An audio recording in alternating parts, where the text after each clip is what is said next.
Hi everyone, welcome to RS chemistry. तो आज हम स्टार्ट करने वाले हैं अपने सोल्यूशन चैप्टर का next lecture.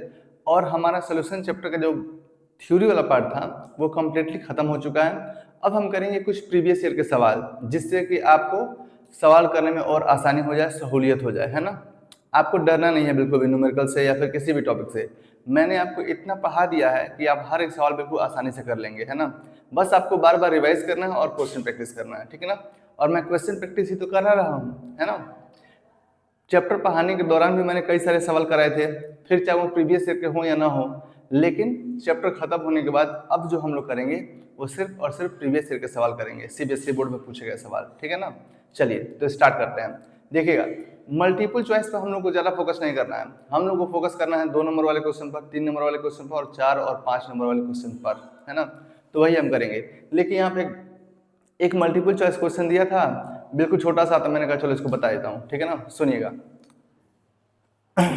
Multiple choice question पर फोकस इसलिए नहीं करना है क्योंकि आप वो खुद से कर लेंगे, ठीक है ना। सुनिएगा, जरा बताइए, क्या मैंने ये सवाल आपको नहीं बताया था? एग्जैक्टली ऐसे ही सवाल कह रहा है कि which of the following solution will have the lowest freezing point in water. आपको बताना है कि इसमें से वाटर में किसको डिजोल्व किया जाए तो उसका फ्रीजिंग पॉइंट सबसे कम होगा, लोवेस्ट फ्रीजिंग पॉइंट होगा। तो मैंने क्या बताया था बेटा, आपको एक ट्रिक याद रखना है। मैंने उसी दिन बताया था, एकदम अच्छे से कंक्लूजन लाया था और बोला था कि जो फ्रीजिंग पॉइंट होता है ना, फ्रीजिंग पॉइंट वो इनवर्सली प्रोपोर्शनल होता है किसके? आई के, है ना। अब तुम देखो यहाँ पर सबका कंसंट्रेशन सेम दे रखा है। सबका कंसंट्रेशन क्या है? सेम है, 0.1 मोलर, 0.1 मोलर, 0.1 मोलर, 0.1 मोलर। सबका कंसंट्रेशन सेम होने का मतलब यही हुआ कि इसकी आई की वैल्यू और एन की वैल्यू क्या हो जाएगी? बराबर। क्या हो जाएगी? बराबर। तो जरा बताओ इसके लिए एन की वैल्यू क्या होगी? तो भाई साहब ये तो ग्लूकोज है, ये तो टूटेगा ही नहीं, तो एन की वैल्यू मान लो 0 हो जाएगा, है ना। यहाँ पर एन की वैल्यू क्या हो जाएगी भाई साहब? तो कैल्शियम कैसे टूटेगा? कैल्शियम क्लोराइड Ca पर 2 प्लस और क्लोरीन पर 2 माइनस। देखो यहाँ तोड़ के लिखता हूँ, CaCl2 जब टूटेगा तो क्या देगा भाई साहब? Ca पर 2 प्लस और 2Cl माइनस। तो बताओ यहाँ से देखिए एन की वैल्यू क्या आएगी? 2 और 1 3 आएगी ना बेटा, बताओ 3। यहाँ पर एक पॉजिटिव चार्ज और एक निगेटिव चार्ज, एन की वैल्यू क्या आएगी? 2। और ये तो टूटेगा ही नहीं, तो मान लो एन की वैल्यू क्या आएगी? 0, है ना।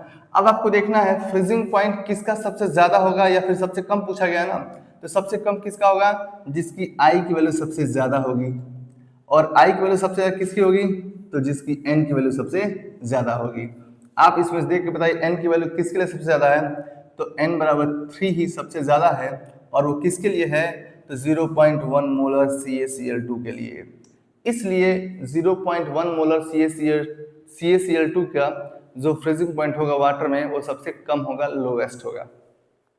आपको यही बात याद रखना है कि जो फ्रीजिंग पॉइंट होता है वो इनवर्सली प्रोपोर्शनल होता है 1/2 फैक्टर के। और कोई ना कोई ऐसा कंडीशन जरूर देगा जहां पर आई की वैल्यू एन के बराबर हो जाए। अगर ये कंडीशन नहीं देगा ना तो समझ लीजिए सवाल बहुत कॉम्प्लिकेटेड हो जाएगा और हो भी नहीं पाएगा, है ना। तो इसका जो सबसे बेसिक जो या फिर नेसेसरी कंडीशन है वो यही है कि आई की वैल्यू एन के बराबर होनी ही चाहिए, तभी हम कंपेयर कर पाएंगे, अदरवाइज नहीं कर पाएंगे, ठीक है ना। तो देखो ये दिया है क्योंकि सबका कंसंट्रेशन सेम है, तो सब सेम सेम जैसे टूटेंगे। जब टूटेंगे तो क्या होगा भाई साहब? एन के बराबर 3 आ जाएगा, या एन बराबर 2, यहाँ पर 0 0, तो इसको तो खत्म ही कर दो। एन की वैल्यू सबसे हाईएस्ट कहाँ है? तो यहाँ है। इसलिए हमारा option B is the correct answer. और ये देखो सवाल पूछा गया इसी साल 2026 में। मैंने सेट नहीं लिखा है कि किस सेट में पूछा गया है ना, लेकिन आप ये समझिए सीबीएसई बोर्ड में पूछा गया है, ठीक है ना बेटा। ध्यान रखिए, इसको लिखो फिर मैं अगला लिखता हूँ। हाँ, तो हमारा अगला सवाल है, सुनिएगा। ये भी सीबीएसई 2026 में पूछा गया, लिख देता हूँ यहाँ पे, CBSE 2026 मतलब इसी साल पूछा गया है ना। तो सुनिएगा, देखिए क्या कह रहा है। कह रहा है calculate the boiling point of, boiling point निकालना है, boiling point of a solution containing 0.61 gram of benzoic acid, जिसका मोलर मास दिया है 122 ग्राम पर मोल, आपको निकाला भी नहीं है, दे दिया है, in 5 gram of CH2 carbon disulphide in which it dimerises. देखना ये डाइमेराइज हो रहा है, मतलब ये डिसोसिएशन वाला केस नहीं है बल्कि एसोसिएशन वाला केस है ना। Dimerises to the extent of 88%, है ना, full stop. The boiling point and Kb of CS2 are this and this. मतलब CS2 जो प्योर सॉल्वेंट है उसका बॉइलिंग पॉइंट दे दिया गया है, कितना दिया है, तो 46.2 मतलब 46.2 डिग्री सेंटीग्रेड, एंड ये दिया 2.3 केल्विन किलोग्राम पर मोल, देखो, है ना। आपको बताना है क्या, boiling point of the solution, है ना, सोल्यूशन का बॉइलिंग पॉइंट बताना है। तो पहले ये देखो CS2 का बॉइलिंग पॉइंट दिया है, मतलब आपका TB नोट दिया है, प्योर सॉल्वेंट का बॉइलिंग पॉइंट कितना दिया है, 46.2 डिग्री सेंटीग्रेड। आपको TB निकालना है। TB क्या होता है, तो सोल्यूशन का बॉइलिंग पॉइंट होता है, ये प्योर सॉल्वेंट का होता है और ये सोल्यूशन का बॉइलिंग पॉइंट होता है। KB आपका दे रखा है, KB कितना दिया भाई साहब, वो दिया 2.3 केल्विन kg पर मोल, है ना। ये कट जाएगा इधर, रुको, KB मैं यहाँ लिखता हूँ, ठीक है, सुनना। KB कितना दिया भाई साहब, तो 2.3 केल्विन kg पर मोल, है ना। और ये देखो डिग्री ऑफ डिसोसिएशन भी दिया है, जिसको हमने x कहा था, आप चाहे तो अल्फा कह सकते हैं, जो चाहे वो कह सकते हैं। x का डिग्री ऑफ डिसोसिएशन है और वो कितना दिया है, 88%। तब आपको बताना है क्या, बॉइलिंग पॉइंट क्या होगा, है ना। तो सुनना, मैंने एलिगेशन ऑफ बॉइलिंग पॉइंट का फॉर्मूला क्या बताया था, बोला था delta TB is equal to I into KB into M, यही बताया था ना बेटा, बताओ। I का इस्तेमाल हमको करना पड़ेगा, क्यों, क्योंकि हमारा डिग्री ऑफ डिसोसिएशन दिया गया है। किसी किसी फॉर्मूला में हम I का यूज नहीं करेंगे और किसी किसी में करेंगे, तो किस में करेंगे और किस में नहीं करेंगे, तो जिसमें डिग्री I आपको निकालना ही है और यूज करके ये वाला फॉर्मूला ही लगा। अब देखो ध्यान से, ये डेल्टा TB है, इसको हम क्या लिखते थे, TB माइनस TB नॉट, ये लिखते थे ना बेटा, बताओ, is equal to I into KB into क्या, M, है ना। अब हमारा मेन काम क्या है, देखो delta TB not, sorry TB not दिया गया है कितना, 46.2 डिग्री सेंटीग्रेड। I हमको पता कर लेना है, KB दिया गया है और मोलैलिटी निकाल लेनी है, बस यही सब गुणा भाग कर लेंगे तो फिर हमारा क्या निकल जाएगा, TB निकल जाएगा। तो पहले मैं साइड में कहीं मोलैलिटी निकाल लूँ क्या, यही निकाल लेता हूँ। देखो तुम बताओ, मोलैलिटी इज इक्वल टू क्या होता है, number of moles of solute upon weight of solvent, किस में, केजी में, यही होता है ना बेटा। वन मतलब क्या, सॉल्वेंट, ये तो मैं कई बार बता चुका हूँ। तो जरा बताओ, नंबर ऑफ, देखो नंबर ऑफ मोल्स नहीं दिया है, number of moles of solute क्या है भाई साहब, तो देखो लिखा है 0.61 ग्राम ऑफ बेंजोइक एसिड, है ना। तो ये 0.6 ग्राम है और ये क्या है, 5 ग्राम है। तो जो कम होगा वो सोल्यूट होगा और जो ज्यादा अमाउंट में होगा वो क्या होगा, सॉल्वेंट होगा। तो देखो इसके नंबर ऑफ मोल्स निकालना पड़ेगा। नंबर ऑफ मोल्स कैसे निकालेंगे, number of moles is equal to, यहाँ निकाल देता हूँ, नंबर ऑफ मोल बराबर गिवन वेट अपॉन क्या, मॉलिक्यूलर वेट, है ना। तो इसका जब नंबर ऑफ मोल्स निकालेंगे आएगा 0.005 मोल्स, है ना। क्या इसी नंबर ऑफ मोल्स की वैल्यू मैं यहाँ रख रहा हूँ, ठीक है ना। अब तुम ये मत कहना सर ये 0.005 मोल्स कहाँ से आ गया, तो भाई साहब मैंने निकाला है। आपको पता है ना कि अगर बेंजोइक एसिड सोल्यूट है तो सोल्यूट के नंबर ऑफ मोल्स कैसे निकलेंगे, तो weight of solute upon molecular weight of solute. तो वेट ऑफ सोल्यूट मैंने लिख दिया 0.61 ग्राम और मॉलिक्यूलर वेट ऑफ सोल्यूट लिख दिया 122 मतलब 122 ग्राम पर मोल। तो ये जब डिवाइड करेंगे तो आएगा 0.005 मोल्स। अब मैं इसको मिटाता हूँ और यहाँ लिखता हूँ, ठीक है ना। सुनना, एकदम ध्यान से सुना भाई। तो नंबर ऑफ मोल्स निकालना आप जानते हैं, यह आ जाएगा आपका 0.005 और डिवाइडेड बाय ये क्या है भाई, वेट ऑफ क्या है, सॉल्वेंट है। वेट ऑफ सॉल्वेंट कितना लिया, 5 ग्राम, लेकिन हमको किस में चाहिए होता है भाई साहब, किलोग्राम में। तो पक्का हमको 5 ग्राम में 1000 से क्या करना पड़ेगा, डिवाइड करना पड़ेगा, तभी तो ग्राम ये किलोग्राम में कन्वर्ट होगा। तो फाइनली क्या आएगा, मोलैलिटी इज इक्वल टू, ये गुणा जाएगा, ऊपर जाएगा तो गुणा हो जाएगा ना, 0.005 इंटू 1000 डिवाइड बाई क्या 5। ये ऊपर तो 5 देगा, नीचे ही 5 दे देगा, तो 5 डिवाइडेड बाई 5 क्या देगा 1 मोलर। लो आ गया 1 मोलर। अब इसका तो इसमें गुणा करने का कोई मतलब ही नहीं है, एक से ही तो गुणा करना है, मतलब ये m तो खत्म ही हो गया मान लो, है ना। लेकिन कैलकुलेशन के लिए हम लिखेंगे, देखना ये अलग है भाई, ठीक है ना। ये गिवन जो दिया था वो हमने इधर लिखा है, ये सॉल्व किया, ठीक है। अब देखो यहाँ से हमने मोलालिटी निकाल लिया, अब हमको निकालना है क्या आई हमको पता नहीं है। लो क्या मैं इस गिवन जो ये दिया है, जो मैंने यहाँ लिखा है, इसको मिटा दूं आई कैलकुलेट करने के लिए? इसको मैं मिटाता हूं भाई, ठीक है, सुनना। यही मिटा देता हूँ CBSE 2026, ताकि हमारा यहाँ निकल जाए अच्छे से। तो क्या आएगा सुनना, बताओ एसोसिएशन का जब केस था ये डाइमेराइज हो रहा है। बेंजोइक एसिड का फार्मूला होता है बेंजीन के रिंग से आप COOH लगा देंगे ना तो बेंजोइक एसिड बन जाएगा, और बेंजीन के रिंग को हम कहते हैं फेनाइल रिंग, इसलिए मैंने यहाँ पे PH लिख दिया। और ये हो रहा है डाइमेराइज। डाइमेराइज का मतलब ये हुआ कि इसका 2 मोल लेंगे तो डाइमेराइज होके ऐसे देगा PHCOOH ट्वाइस, है ना। अब बताओ ये केस आप एसोसिएशन का केस है ना, और एसोसिएशन वाले केस में मैंने n कैसे निकालने के लिए बोला था, तो बोला था number of moles of reactant only minded. तो रिएक्टेंट के नंबर ऑफ मोल्स कितने हैं 2, तो 2 मैंने लिख दिया। अब एसोसिएशन केस में फॉर्मूला क्या था, पहले मैं डिसोसिएशन लिखता हूँ, देखना पहले डिसोसिएशन वाला क्या लिखा था, तो सर I बराबर 1 प्लस n-1 इंटू अल्फा चाहे x क्या डिग्री ऑफ डिसोसिएशन है, ये लिखा था मैंने किसमें डिसोसिएशन केस में।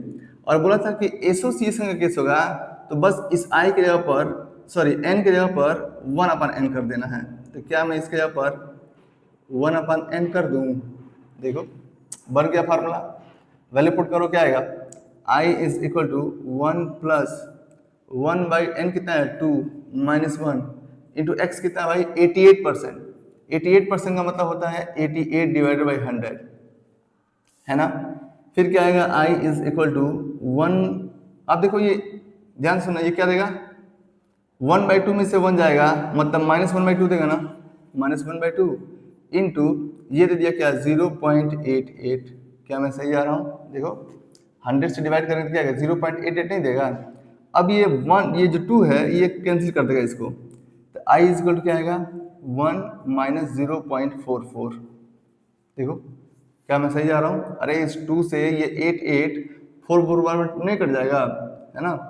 क्या आएगा I इज इक्वल टू, इसको में घटाओ, ये क्या है भाई, मान लो 44 है ये 100 है, 56 देगा क्या मतलब 0.56 देगा। देखो 100 में से तुम 44 घटाओगे तो क्या आएगा 56 ही आएगा ना, तो 0.56 आ गया, है ना। आई की वैल्यू हमको पता चल गई। अब हम सारी वैल्यू जान गए हैं, के भी तो दिया ही था, अब बस वैल्यू पुट कर दो। क्या आएगा delta TB minus TB not भी दिया है, अभी हम लिखेंगे, ठीक है ना। देखना TB not is equal to I कितना है भाई साहब 0.656 सॉरी 0.56 इंटू के भी कितना दिया है 2.3 इंटू एम तो 1 दिया है, मोलालिटी हमने दिया नहीं था निकाल लिया था, है ना। तो क्या आएगा इसका गुणा करो, ये आएगा TB minus TB not is equal to, इसका गुणा करो क्या आएगा भाई 23 छक्के 18, ऐसे कर लो 0.56 इंटू 2.3 ऐसे करो, क्या आएगा 3 छक्के 18 3 5 16, है ना। ये आएगा क्या 2 छक्के 12 तो 8, ये आएगा क्या भाई 2, ये आएगा क्या 1, 3 अंक लगाना है बस, आ गया 1.288, ये आएगा 1.288, है ना। देयरफॉर टीबी बराबर क्या आएगा, टीबी बराबर ये माइनस टीबी इधर जाए तो प्लस हो जाएगा ना, बोलो सब लोग बताओ, ये माइनस टीबी इधर जाए तो क्या आएगा, तो क्या आएगा 1.8288 प्लस ये टीबी नॉट इधर गया, और टीबी नॉट की वैल्यू मैंने लिख दिया कितना 46.2, है ना 46.2, तो ये क्या देगा, ये देगा 47.488 डिग्री सेंटीग्रेड, यही हो जाएगा हमारा क्या टीबी के वैल्यू, है ना। यही क्या होगा हमारा क्या टीवी की वैल्यू ये हो जाएगी, टीवी मतलब क्या, boiling point of solution. Finally क्या आया तुम्हारा, बॉइलिंग पॉइंट ऑफ सोल्यूशन कितना आया, 47.488। 488 को हम 45 भी लिख सकते हैं, कुछ भी लिख सकते हैं, चाहे 47.5 लिख सकते हैं, इतना डिग्री सेंटीग्रेड। ठीक है, याद रखना है इसको। हाँ, बहुत करेंगे आप इसको तो ये डिग्री सेंटीग्रेड में आप केल्विन में कन्वर्ट कर लीजिए, और केल्विन में कन्वर्ट करने के लिए इसमें 273 ऐड कर देंगे, 273, तो हमारा केल्विन में कन्वर्ट हो जाएगा, वो आप कर लीजिएगा। ठीक है ना। तो देखो इस सवाल में कुछ नहीं था, क्या था, सुनना, आपसे पूछा गया था कि प्योर सॉल्वेंट का बॉइलिंग पॉइंट दिया गया था, केवी की वैल्यू दी गई थी, आपसे पूछा गया था सोल्यूशन का बॉइलिंग पॉइंट क्या होगा। तो सोल्यूशन का बॉइलिंग पॉइंट हम किससे रिप्रेजेंट करते हैं भाई, टीबी से। तो हमको पता है delta TB is equal to I into Kb into M होता है। हम मोलैलिटी निकाले, मोलैलिटी निकालने के लिए number of moles of solute upon weight of solvent, number of mole नहीं दिया था तो हमने निकाला, कैसे निकाला, तो इसके सोल्यूट के वेट में यही वेट है, इसमें मॉलिक्यूलर वेट से डिवाइड कर दिया तो आ गया 0.005, जो मैंने यहाँ रख दिया। ये होता है वेट ऑफ सॉल्वेंट किलोग्राम में, लेकिन दिया किस में है, देखो ग्राम में, तो ग्राम को किलोग्राम में कन्वर्ट करने के लिए मैंने 1000 से डिवाइड, एक मोलल। फिर हम मोलैलिटी तो निकाल लिए, आई हमको नहीं पता है, आई निकालने के लिए मैंने यहाँ किया, एसोसिएशन का केस है तो हम ये वाला फॉर्मूला लगाएंगे, एन की वैल्यू 2 है तो कर देंगे तो हमारा आ जाएगा फाइनली 0.56, है ना। अब बस यहाँ करके गुणा कर दिया, ये हमारा वैल्यू आ गया। अब टीबी नॉट ये दिया था कितना, 46.2, 46.2, अब इधर कर देंगे तो प्लस में आ जाएगा, तो ऐड होकर इतना आ जाएगा, बस 2 कौड़ी का सवाल, है ना। सही है, इसको लिखो फिर मैं आगे बढ़ता हूँ। हाँ, तो हमारा अगला सवाल है, सुनिएगा देखिएगा, मैंने लगातार 2-3 सवाल लिख दिया, बिल्कुल ये थ्योरी वाला पोर्शन है। अब बताइए, लिखा है क्वेश्चन नंबर 3 मान लीजिए, लिखा है कि define azeotrope, what type of azeotrope is formed by negative deviation from the routes law, give example. बताओ, एजियोट्रॉप मैंने नहीं बताया था कि एजियोट्रॉप जो होते हैं वो ऐसे बाइनरी सोल्यूशन होते हैं, ऐसे सोल्यूशन होते हैं, मतलब बाइनरी मिक्सर होते हैं जिसका वेपर फेज में और लिक्विड फेज में जो कंपोजिशन होता है वो सेम होता है। मेन लाइन यही है कि ऐसा बाइनरी मिक्सर जिसका वेपर फेज में और लिक्विड फेज में कंपोजिशन सेम हो, उसे हम एजियोट्रॉप कहते हैं। एजियोट्रॉप को फ्रैक्शनल डिस्टिलेशन मेथड के द्वारा भी सेपरेट नहीं कर सकते, है ना, क्योंकि फ्रैक्शनल डिस्टिलेशन मेथड का मतलब होता है कि 2 लिक्विड को आपस में मिलाया गया हो तो उसको तुम बॉयल करो, जिसका बॉइलिंग पॉइंट कम होगा वो पहले वेपर बन के उड़ जाएगा, है ना, इवापोरेट हो जाएगा, तो हम अलग कर लेंगे। लेकिन दोनों एजियोट्रॉप क्या होते हैं, लिक्विड फेज में भी कंपोजिशन सेम है और वेपर फेज में भी कंपोजिशन सेम है। मतलब ये हुआ कि अगर तुम उसे बॉयल करोगे तो दोनों के दोनों वेपर बन जाएंगे, तो फिर वो अलग हुए कहाँ, इसीलिए इसका नाम है क्या, एजियोट्रॉप, है ना। अब देखो, मिनिमम बॉइलिंग एजियोट्रॉप और मैक्सिमम बॉइलिंग एजियोट्रॉप किसे कहते हैं, तो ऐसा सॉल्यूशन जो राउट्स लॉ से लार्ज पॉजिटिव डेविएशन देता है उसे हम मिनिमम बॉइलिंग एजियोट्रॉप कहते हैं। उल्टा बोल रहा हूं, ऐसा सॉल्यूशन जो राउट्स लॉ से लार्ज पॉजिटिव डेविएशन देता है उसे हम मिनिमम बॉइलिंग एजियोट्रॉप कहते हैं, और ऐसा सॉल्यूशन जो राउट्स लॉ से लार्ज नेगेटिव डेविएशन देता है उसे हम मैक्सिमम बॉइलिंग एजियोट्रॉप कहते हैं। तो जरा बताओ ये क्या लिखा है कि what type of azeotrope is formed by the negative deviation from the routes law. Negative deviation है तो मैक्सिमम बॉइलिंग एजियोट्रॉप बनेगा ना बेटा, बताओ। और अगर मैक्सिमम बॉइलिंग एजियोट्रॉप बनेगा तो उसका एग्जांपल दे दीजिए नेगेटिव डेविएशन वाला। भाई साहब, नेगेटिव डेविएशन के लिए एग्जांपल मैंने क्या दिया था, नेगेटिव डेविएशन के लिए एग्जांपल मैंने दिया था, क्या दिया था भाई साहब, बोला था कि अगर क्लोरोफॉर्म के साथ कुछ भी आ जाए, CHCl3 के साथ, जैसे मान लो मेथेनॉल आ गया, या फिर इन दोनों का मिक्सचर क्या होगा, नेगेटिव डेविएशन देगा, है ना, या फिर CHCl3 के साथ एसिटिक एसिड आ गया, है ना, या फिर HNO3 मतलब एसिड प्लस वाटर आ गया, ये सब के सब क्या देंगे, नेगेटिव डेविएशन देंगे फ्रॉम द राउट्स लॉ, और ये सब के सब क्या बनाएंगे, तो मैक्सिमम बॉइलिंग एजियोट्रॉप बनाएंगे, है ना। इसी से मिलता जुलता सवाल नीचे वाला भी है, देखो ये भी 2025 का ही है। क्या है, लिखा है कि what is meant by positive deviation from Raoult's law. Raoult's law से पॉजिटिव डेविएशन का क्या मतलब हुआ, तो कई सारे मतलब है। अगर किसी सोल्यूशन का vapour pressure, calculated vapour pressure वो एक्सपेक्टेड वैल्यू से ज्यादा आ जाए तो हम कहेंगे कि वो पॉजिटिव डेविएशन दे रहा है। या फिर अगर हम ये कहें कि सॉल्वेंट सॉल्वेंट इंटरेक्शन और solute solute interaction solvent solute interaction से ज्यादा आ जाए तब भी हम कहेंगे क्या कि पॉजिटिव डेविएशन दे रहा है ना। ये सारी बातें हमने कहा था। तो तुम ऐसे लिख सकते हो कि नहीं इसका डेफिनेशन कि पॉजिटिव डेविएशन से क्या मतलब है। तो यही मतलब है कि सॉल्वेंट सॉल्वेंट इंटरेक्शन, कहाँ लिखूं भाई, यही लिखता हूँ। सॉल्वेंट को मैंने ए से डिनोट किया था ना, या फिर 1 से। तो solvent solvent interaction and solute solute interaction जो है वो ज्यादा हो जाएगा सॉल्वेंट सोल्यूट इंटरेक्शन से, तब कहेंगे कि वो पॉजिटिव डेविएशन को शो कर रहा है। और अगर कम हो जाएगा तो नेगेटिव डेविएशन, कम हो जाएगा तो क्या, नेगेटिव डेविएशन, है ना।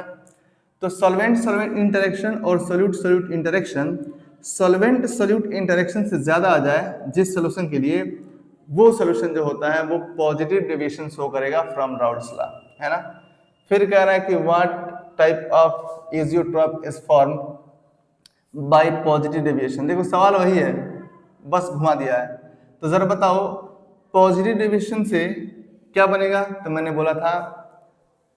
क्या बोला था कि ऐसा सोल्यूशन जो राउल्ट्स लॉ से लार्ज पॉजिटिव डेविएशन देता है वो मिनिमम बॉइलिंग एजियोट्रॉप बनाता है। तो ये लिखा है ना, पॉजिटिव डेविएशन से क्या बनाएगा, तो हमारा बनाएगा क्या, minimum boiling azeotrope.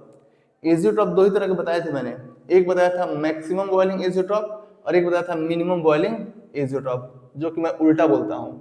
Raoult's law से जो लार्ज पॉजिटिव डेविएशन देगा उसे हम मिनिमम बॉइलिंग एजियोट्रॉप कहेंगे, और राउल्ट्स लॉ से जो लार्ज नेगेटिव डेविएशन देगा उसे हम मैक्सिमम बॉइलिंग एजियोट्रॉप कहेंगे। तो यहाँ पर हमको बनाना है क्या, मिनिमम बॉइलिंग एजियोट्रॉप। इसके एग्जाम्पल देने हैं। तो मिनिमम बॉइलिंग एजियोट्रॉप के एग्जाम्पल क्या होते हैं भाई साहब, मतलब पॉजिटिव डेविएशन वाले के एग्जाम्पल क्या होते हैं। तो मैंने बोला था कि बेटा ट्रिक याद करो, CCl4 के साथ कुछ भी आ जाए ना, CCl4 प्लस वाटर आ जाए, या फिर CCl4 प्लस एसीटोन ले लो। एसीटोन का फॉर्मूला क्या होगा, CH3CO, ये सब के सब क्या देंगे, पॉजिटिव डेविएशन देंगे। कुछ और एग्जांपल लिख दूं क्या नीचे, जैसे एथेनॉल C2H5OH प्लस वाटर भी पॉजिटिव डेविएशन देता है फ्रॉम राउल्ट्स लॉ से, तो ये भी बनाएगा मिनिमम बॉइलिंग एजियोट्रॉप, है ना। तो देखो ये दो सवाल तुम्हारे हो गए, ये भी हो गया हमारा, ये भी हो गया। फिर कह रहा है स्टेट हेनरी लॉ। हे भगवान, हेनरी लॉ बताओ क्या होता है। हेनरी लॉ तो मुझे पता ही नहीं है, मैंने सब बिल्कुल डिटेल में बताया था बेटा हेनरी लॉ क्या होता है। हेनरी लॉ बोला था कि the solubility of a gas in vapour phase, the solubility of a gas in liquid is directly proportional to partial pressure of the gas over the surface of the liquid. ये सब आपके copy में लिखा होगा, क्योंकि मैंने सब यहाँ पे लाइन बाई लाइन लिखा है ना, और आप यही देख के नोट्स बनाए हैं। तो हेनरी लॉ आपके कॉपी में लिखा है ना, क्या बोला था मैंने, हेनरी लॉ क्या बताता है, हेनरी लॉ बताता है solubility of gas in liquid में। तो बोला था कि solubility of a gas in liquid is directly proportional to the partial pressure of the gas present over the surface of the liquid, है ना। कि लिक्विड के सरफेस पर जो भी वो गैस है उस गैस का पार्शियल प्रेशर कितना है इस बात पर डिपेंड करता है क्या, उसकी सॉल्युबिलिटी। तो पार्शियल प्रेशर जितना ज्यादा होगा उस गैस की सॉल्युबिलिटी लिक्विड में उतनी ज्यादा होगी, और पार्शियल प्रेशर कम हो जाएगा तो सॉल्युबिलिटी भी कम हो जाएगी, है ना। ये हो गया हेनरी लॉ का स्टेटमेंट, ठीक है ना। फिर कह रहा है क्या, देखो, why are aquatic species more comfortable in cold water as compared to warm water। ये हेनरी लॉ का एप्लीकेशन ही तो है। पूछ रहा है कि जितने भी एक्वाटिक स्पीसीज हैं, एक्वाटिक एनिमल्स हैं, जो पानी में रहने वाले जीव जंतु हैं, वो ठंडे पानी में ज्यादा कंफर्टेबल फील करते हैं इन कंपेरिजन टू क्या, वार्म वाटर। तो मैंने क्या बताया था कि जो गैस की सॉल्युबिलिटी है लिक्विड में वो इनवर्सली प्रोपोर्शनल होती है टेम्परेचर के, मतलब टेम्परेचर बढ़ाएंगे तो गैस की सॉल्युबिलिटी लिक्विड में कम हो जाएगी, और टेम्परेचर कम करेंगे तो सॉल्युबिलिटी बढ़ जाएगी। तो मान लो अगर गैस हमारा ऑक्सीजन है, ओबियसली होता भी है ऑक्सीजन, जिसे हम डिजोल्व ऑक्सीजन कहते हैं। वाटर में जितना एक्सटेंट ऑफ ऑक्सीजन डिजोल्व होता है ना, उसे हम डिजोल्व ऑक्सीजन कहते हैं। और इसी डिजोल्व ऑक्सीजन की वजह से ही जितने भी एक्वाटिक एनिमल्स हैं, एक्वाटिक स्पीसीज हैं, वो अपने लाइफ को सस्टेन कर पाते हैं, मतलब वो सर्वाइव कर पाते हैं, है ना। मतलब अगर ऑक्सीजन की सॉल्युबिलिटी लिक्विड में पानी में ज़्यादा होगी तो एक्वाटिक एनिमल आसानी से सांस ले पाएंगे, आसानी से जी पाएंगे, और सॉल्युबिलिटी कम हो जाएगी तो उनको सांस लेने में प्रॉब्लम होगी और वो मर भी सकते हैं, है ना। तो क्या होगा, टेम्परेचर अगर हम बढ़ा देंगे, मतलब गर्म कर देंगे पानी को, तो उसमें जो ऑक्सीजन डिजोल्व है उसकी सॉल्युबिलिटी कम हो जाएगी। कम हो जाएगी तो एक्वाटिक एनिमल्स जो होते हैं वो सांस अच्छे से नहीं ले पाएंगे। सबको जीने के लिए सांस चाहिए, मतलब ऑक्सीजन चाहिए, मेनली क्या चाहिए, ऑक्सीजन। तो जब ऑक्सीजन घुलेगा ही नहीं तो फिर वो कैसे ब्रीदिंग कर पाएंगे। इसलिए टेम्परेचर कम रहेगा तो ऑक्सीजन की सॉल्युबिलिटी ज़्यादा रहेगी, और टेम्परेचर बढ़ जाएगा तो ऑक्सीजन की सॉल्युबिलिटी कम हो जाएगी। इसलिए जितने भी एक्वाटिक स्पीसीज हैं वो कोल्ड वाटर में ज़्यादा कंफर्टेबल फील करते हैं as compare to warm water, that is hot water, है ना, क्योंकि कोल्ड वाटर में ऑक्सीजन की सॉल्युबिलिटी ज़्यादा होती है ना। हाँ, तो ये सब इसके क्या होंगे, रीजंस हो गए या फिर इसके आंसर्स हो गए, है ना। आप इसको समझ लीजिए, सब आपके कॉपी में लिखा हुआ है, हर एक डेफिनेशन लिखा हुआ है, हर एग्जाम्पल लिखा हुआ है, सारा एग्जाम्पल लिखा हुआ है, बस आपको समझना है और समझने का फेरा है ना। सवाल आपको सीधे सीधे कभी नहीं पूछा जाएगा, घुमा फिरा के पूछा जाएगा, लेकिन बातें वही पूछी जाएंगी जो आपकी कॉपी में है। तो all you need to do is to learn your copy, है ना। आपको सिर्फ कॉपी याद करना है और न्यूमेरिकल प्रैक्टिस करना है बस, ठीक है। लिखो, मिटाता हूँ। हाँ, तो हमारा अगला सवाल है, सुनिएगा, ये भी प्रीवियस ईयर का सवाल है, सीबीएसई बोर्ड का, मैंने लिखा नहीं है, लेकिन जितना भी मैं कह रहा हूँ सब सीबीएसई बोर्ड के प्रीवियस ईयर के सवाल है, ठीक है ना, ये ध्यान रखिएगा। चलिए, कह रहा है calculate the elevation of boiling point of a solution, elevation of boiling point of a solution when 3 gram of CaCl2 जिसका मोलर मास है 111 ग्राम पर मोल was dissolved into 260 gram of water. Assuming that CaCl2 undergoes complete dissociation, complete dissociation का मतलब 100% dissociation, और उस case में I की value किसके बराबर होती है बेटा, N के बराबर, है ना। तो ये तो बिल्कुल 2 करोड़ का सवाल है, इसमें तो कुछ करना ही नहीं था। देखो, मैंने बॉइलिंग पॉइंट का फॉर्मूला क्या बताया था, I into KB into M बताया था ना।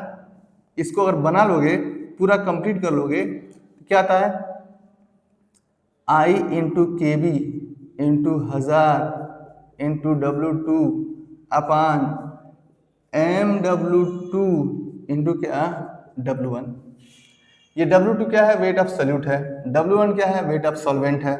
1000 क्यों लाया गया है, तो वेट ऑफ सॉल्वेंट होता है किलोग्राम में होना चाहिए, लेकिन ग्राम में दिया है ना, तो ग्राम में दिया है तो किलोग्राम में कन्वर्ट करने के लिए 1000 से डिवाइड किया हूँ, तो वही पलटे खा के गुणा हो गया है। केबी तो केबी ही है, ये मॉलिक्यूलर वेट ऑफ क्या है, सोल्यूट है। तो बस इस वैल्यू पुट कर दो, आंसर आ गया। अब देखो, ये 100% डिसोसिएशन है, तो आई की वैल्यू किसके बराबर होगी, आई बराबर n होगा ना, फॉर 100% डिसोसिएशन। 100% डिसोसिएशन के लिए आई की वैल्यू क्या होगी, n के बराबर। n क्या है, तो भाई साहब अभी किया था CaCl2 को जब हम डिसोसिएट करेंगे तो कैल्शियम पर 2+ और 2Cl- देगा। n की वैल्यू क्या आएगी, डिसोसिएशन के केस में number of moles of product only, तो 2 और 1 कितना आएगा भाई, 3, ठीक है ना। वैल्यू पुट करो, डायरेक्ट आंसर आएगा। डेल्टा टीवी क्या आएगा, सुनना, ये आएगा क्या आएगा भाई, आई था गया 3 इंटू केवी दिया था 0.52 किलोग्राम, नहीं केल्विन किलोग्राम पर मोल। देखना, इसके बारे में मैंने बोला था कि जो केवी है, केवी जिसको हम मोलर एलिवेशन कांस्टेंट कहते हैं या फिर एवलियोस्कोपिक कांस्टेंट कहते हैं, उसकी यूनिट होती है केल्विन किलोग्राम पर मोल।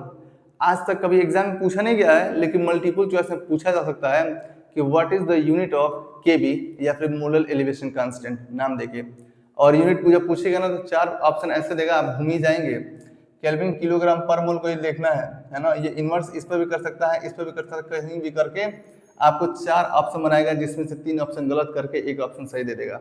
तो इसकी यूनिट एकदम अच्छे से ध्यान रखना है।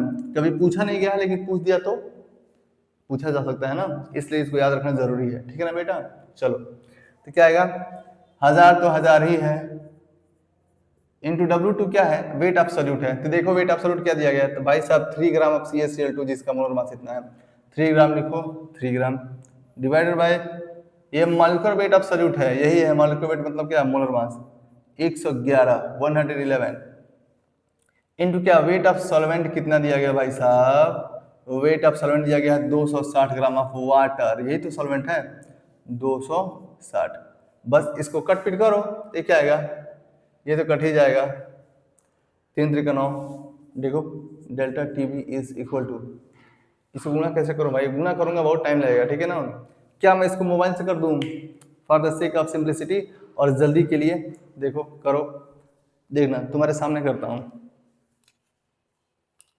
देखो क्या देगा, ये देगा, देखना क्या तुम्हें दिखाई दे रहा है, 3 इंटू 0.52 इंटू फिर से 3 है, 3 इंटू ये तो 0 कट गया ना इस 0 से, तब केवल 100 लिख देता हूँ, ठीक है, इंटू 100 क्या आया, ऊपर आया 468, देख पा रहे हो तुम, देखो ऊपर क्या आया 468, तो मैं यहाँ लिखता हूँ क्या 468 मैंने लिख दिया 468 डिवाइडेड बाई, नीचे क्या बचा 26 और क्या 11, करो ये आएगा 26 इंटू 111 है ना, तो क्या आया 2886 2886 यही है ना। तो बस अब क्या करो, डिवाइड करो, तो क्या आएगा तुम्हारा, देखना 468 डिवाइडेड बाई 2886, यह है, देखो क्या है 0.162162 रिपीटिंग है, तो मैं लिख दूंगा क्या 0.162, क्या आ गया तुम्हारा डेल्टा टी बी बराबर 0.162।